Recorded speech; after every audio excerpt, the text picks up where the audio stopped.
আমরা সবাই অবহিত, জুলাই গণ অভ্যুত্থানের প্রেক্ষাপটে ধারাবাহিক প্রক্রিয়ার মধ্য দিয়ে এ মাসের 12 তারিখ যে নির্বাচন অনুষ্ঠিত হয়েছে, একই সাথে জাতীয় সংসদের নির্বাচন এবং গণভোট অনুষ্ঠিত হয়েছে। এই নির্বাচনে জাতি আশা করেছিল দেশের মানুষ নিঃসংকোচে স্বাচ্ছন্দ্যে উৎসবমুখর পরিবেশে তাদের ভোটের আমানতটাকে তারা প্রয়োগ করবে। দুঃখের বিষয় যে এটা পুরোপুরি প্রত্যাশা পূরণ হয়নি। বেশ কিছু জায়গায় অনেক সমস্যা হয়েছে, আপনারা জানেন, ওইদিকে আজকে আমরা যাচ্ছি না। আজকে ছিল নির্বাচিত জনপ্রতিনিধিদের শপথের দিন।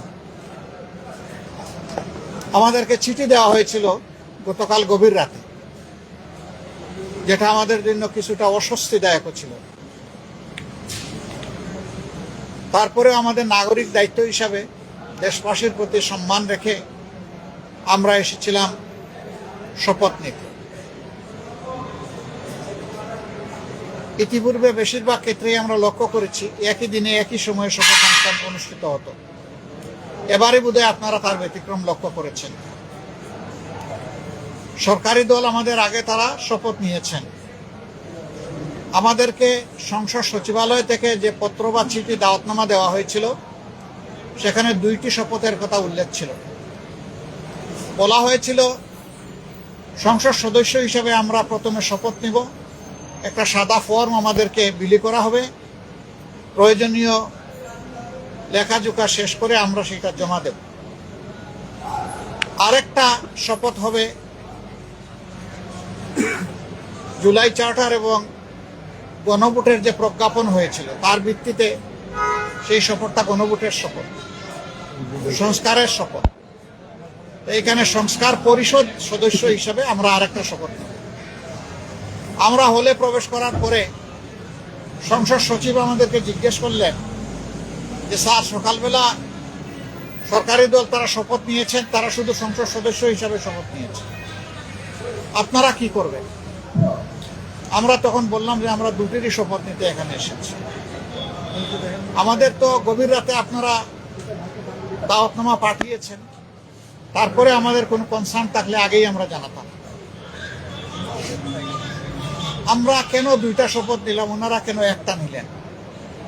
ওনারা কেন নিলেন তার ব্যাখ্যা ওনারা দিয়েছেন। আমরা যে ব্যাখ্যাটা দিতে চাই, আমরা মনে করি যে 26-এ কোনো নির্বাচন হওয়ার কথাই ছিল না। এই 26 সালের নির্বাচনটা হয়েছে 24-এর গণ অভ্যুত্থানের কারণে। আমরা গভীর শ্রদ্ধার সাথে যাদের কারণে আজকের এই নির্বাচন, আজকের এই সংসদ, আমি তাদেরকে স্মরণ করছি, যারা জীবন দিয়ে দুনিয়া থেকে বিদায় নিয়েছেন। আল্লাহ তাদেরকে শহীদ হিসাবে কবুল করুন।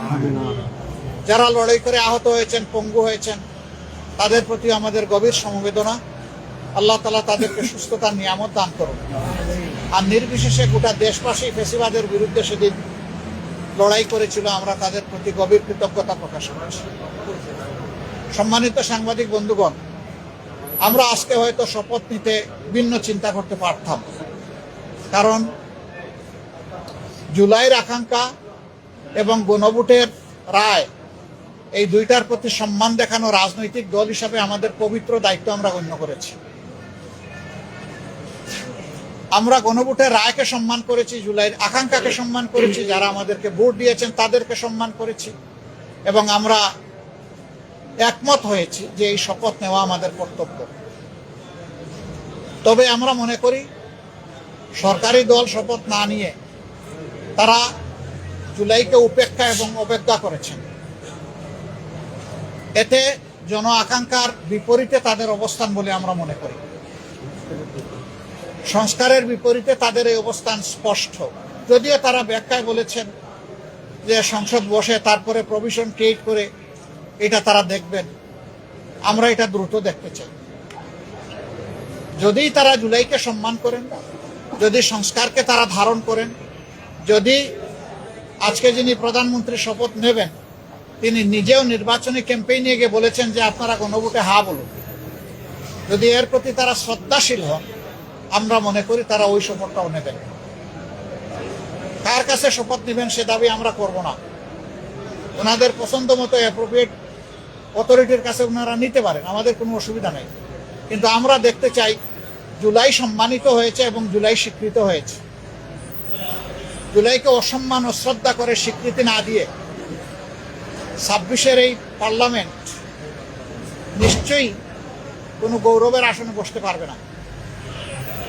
আমরা আশা করেছিলাম তারাও শপথ নেবেন দুইটা, আমরাও নিব দুইটা সকালবেলা। তারপরে তারা আমাদেরকে অথরিটির পক্ষ থেকে দাওয়াত করেছিলেন বিকালের অধিবেশনে, যেখানে মন্ত্রী পরিষদের শপথ হবে, সেখানে অংশগ্রহণ করার জন্য। আমরা প্রত্যেকে 3টা করে কার্ডও পেয়েছিলাম, মানসিক প্রস্তুতি আমাদের ছিল, কিন্তু আমরা এসে ধাক্কা খেয়েছি। আমরা আমাদের জুলাই শহীদদেরকে অশ্রদ্ধা করতে পারি না, জুলাই যোদ্ধাদেরকেও আমরা অশ্রদ্ধা করতে পারি না। যার কারণে আমাদের শত ইচ্ছা থাকা সত্ত্বেও বিকালের এই শপথ অনুষ্ঠানে আমরা যে অংশগ্রহণ করতে পারলাম না, আমাদের একটা আফসোসের জায়গা থেকে গেল। আমরা স্বাচ্ছন্দ্যে যেতে পারতাম যদি আমাদের মতো তারাও 2টা শপথ নিতেন, তাহলে আমাদের কোনো ধরনের কোনো আপত্তির জায়গা থাকতো না।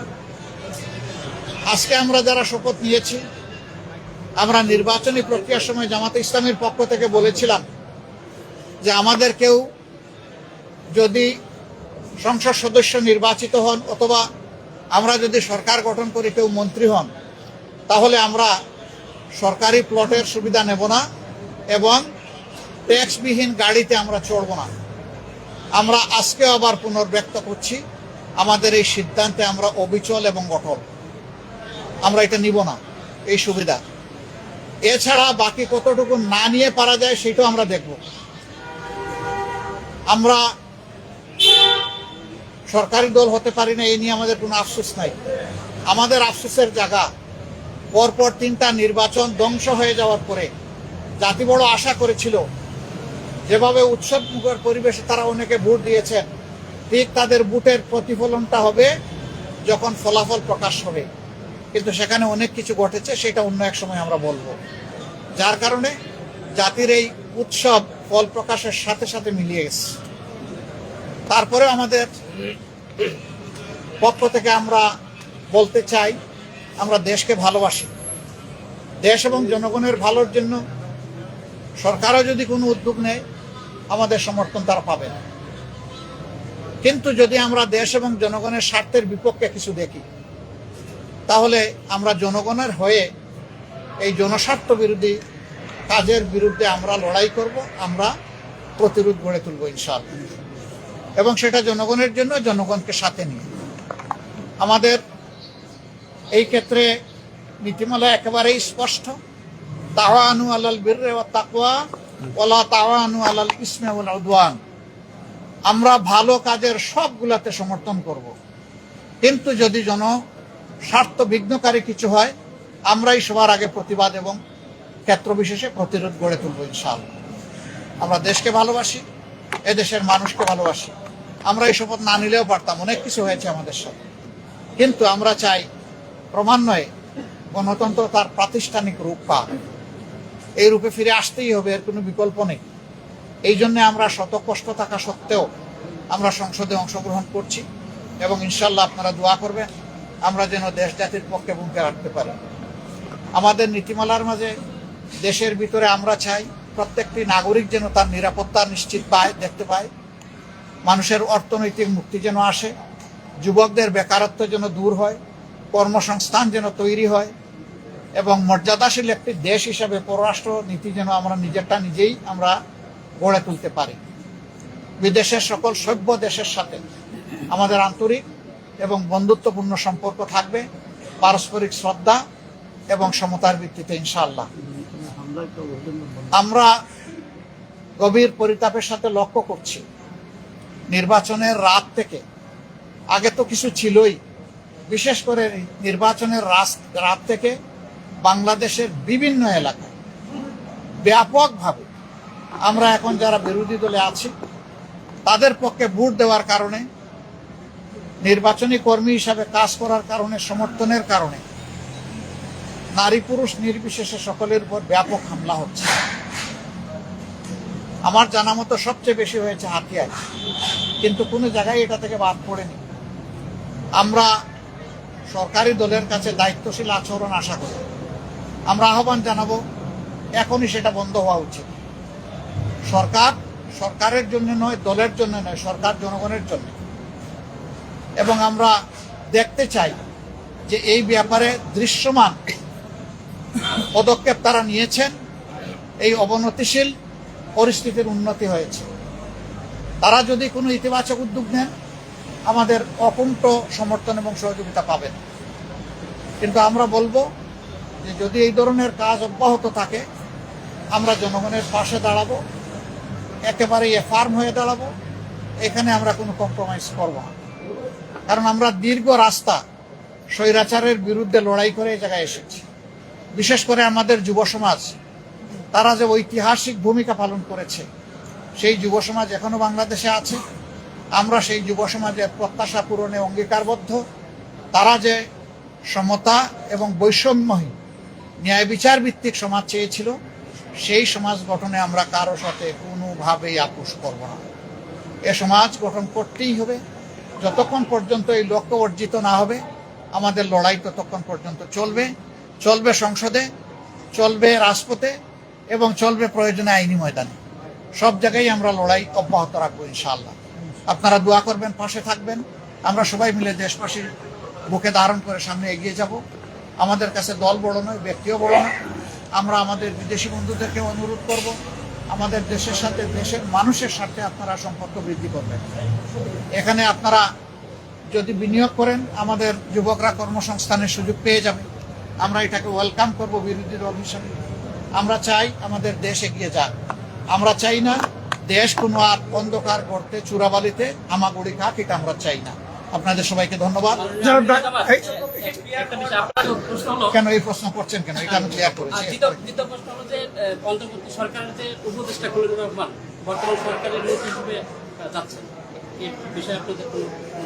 দেখেন, এটা তো সরকারি দল, তাদের চয়েসের মানুষ নিয়েছে। তবে আমরা এটাকে ফেয়ার মনে করি না। যারা ইন্টারিম গভর্নমেন্টের পার্ট ছিলেন, তারা আবার একটা রাজনৈতিক গভর্নমেন্টের অংশ হবেন, তাহলে তারা কতটা নিরপেক্ষ ছিলেন না, সেই জায়গায় প্রশ্ন উঠতেই পারে।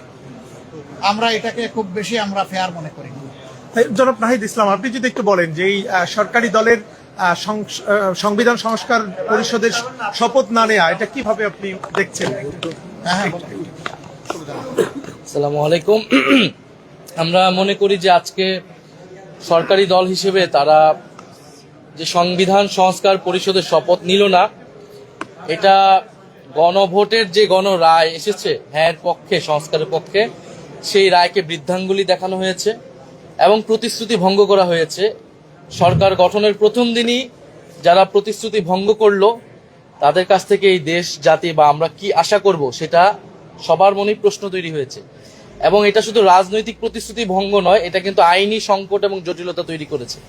কারণ গণভোট যেই আদেশের ভিত্তিতে হয়েছে, যে জুলাই জাতীয় সনদ ব্র্যাকেটে সংবিধান সংস্কার বাস্তবায়ন যে আদেশ, সেই আদেশে সুস্পষ্টভাবে লেখা আছে যে জনগণের যে সার্বভৌম অভিপ্রায় জুলাই গণঅভ্যুত্থানে হয়েছিল, যার ভিত্তিতে সংস্কারের আকাঙ্ক্ষা, সে অনুযায়ী গণভোট হচ্ছে এবং গণভোটের যদি হ্যাঁ পক্ষে রায় আসে, তাহলে শপথ হবে একই অনুষ্ঠানে। সুস্পষ্টভাবে আদেশে লেখা আছে একই অনুষ্ঠানে নির্বাচিত যারা সংসদ সদস্য হবে, তারা সংস্কার যে সভা, সংস্কার পরিষদের সদস্য হিসেবে শপথ নিবেন এবং একই ব্যক্তির কাছেই তারা শপথ নিবেন এবং পরবর্তীতে কার্যক্রম আগাবে। ফলে আজকে যে তারা শপথ নিল না, এটা কিন্তু হ্যাঁ, তারা এটাতে সাইনও করেছে জুলাই সনদ, যার ভিত্তিতে হচ্ছে পরবর্তীতে আদেশ হয়েছে এবং এই আদেশটাকে কিন্তু তারা মেনে নিয়েছে, গণভোটকে তারা মেনে নিয়েছে, গণভোটে তারা অংশীদার ছিল।